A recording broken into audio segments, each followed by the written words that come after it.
All right, welcome everyone. Today we're going to talk about apps and young users, warnings and safeguards. This is just going to be a quick refresher about what your teenage students, middle school, high school level students might be using and that you might not know about. As always, the best thing to do is just monitor your children's activities and also go ahead and I would set up parental controls using whichever system they all have it, Apple, Microsoft, Xbox, so anything like that. The first app we're going to go over is the Calculator Vault apps.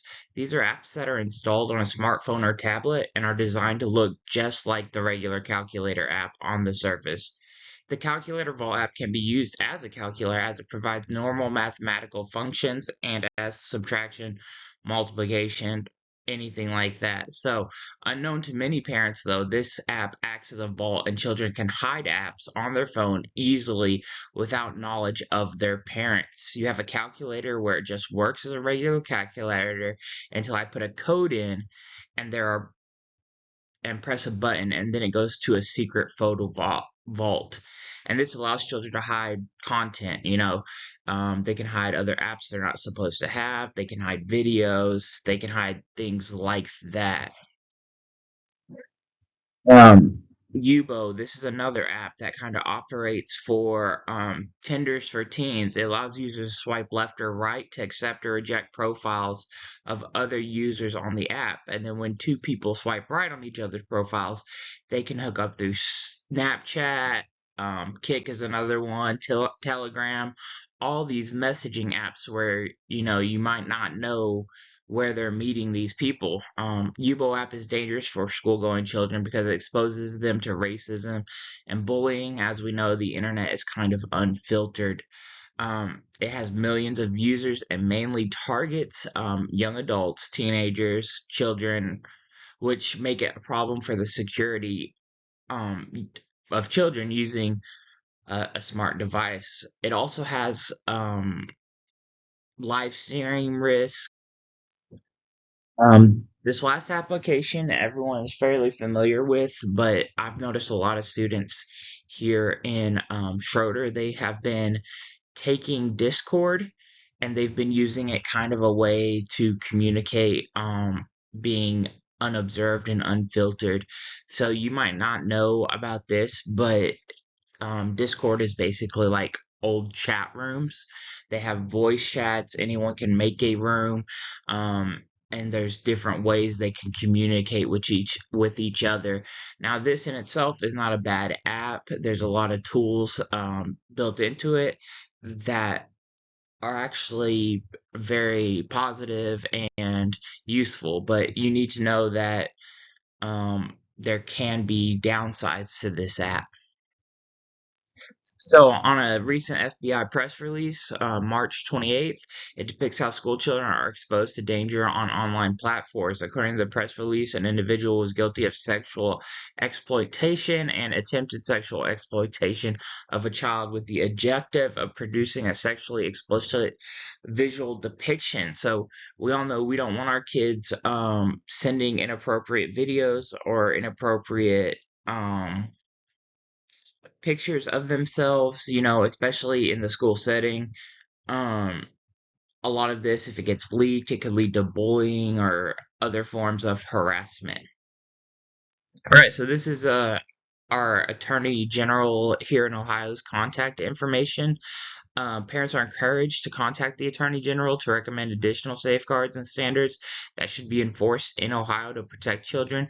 The Attorney General's office is committed to ensuring online safety for kids and teens through the Crimes Against Children initiative, as well as the Ohio Internet Crimes Against Children Task Force to ensure safety of children. So if you did not know their contact information or know that we have these task force, well, there's all the information. The reason we're talking about this today is parents need to know how to safeguard their children, but also with improper use of any kind of technology, including some of the apps I've mentioned, there's a risk of cyberbullying, sharing of explicit content that maybe you don't want your student exposed to.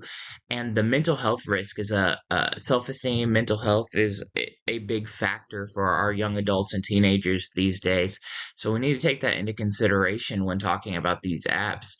A lot of bullying and self-esteem issues can be avoided by parents and guardians just knowing what's going on and not letting themselves expose themselves to that kind of community. So as just mentioned, today children are growing up in an immersive digital media era where there's frequent interaction with mobile applications. So we use this technology a lot in school, a school setting, research. It's just everywhere. But now we need to know how to safeguard children's data, including photographs, videos, and personal information that could be shared online with inappropriate people. Many children and parents engage with apps, and some of them have serious privacy implications that the parents just don't know about. Um, it's the use of apps and school-going children is an issue because children have particular vulnerabilities. A lot of them are not, they're going through teenage years and they're not as emotionally ready to be exposed to that kind of content. Next two slides, I'm going to talk about some warning and content information. Basically, just monitor your students' activity online. Um, Create awareness. Have these conversations with your students. I recommend taking away devices when they're not being monitored. I think there's a good argument for that. And it just lets them know that, hey, there's at nighttime or something, if you take away the device, this is an inappropriate time for you to be messaging people on the internet. And just increase vigilance. And it's another thing that as parents we need to stay on top of, but it's something we should be having conversations with our students about.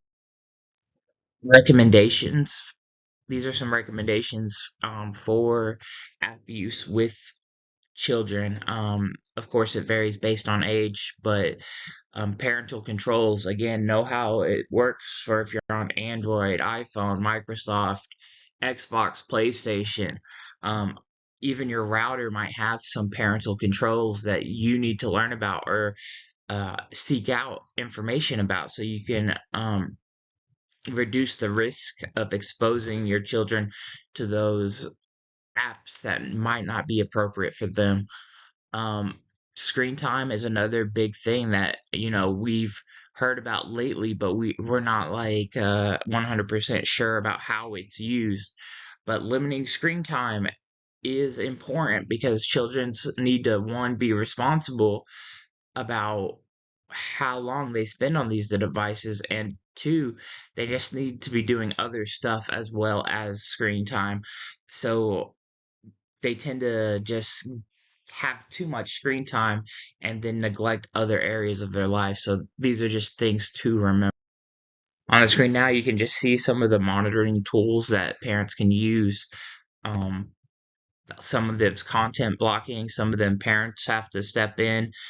But as I said before, using those free resources provided by the operating system itself can help a lot. If you don't want to, if you want to go beyond that, there are several other pay per month or year um, monitoring tools that have many more features.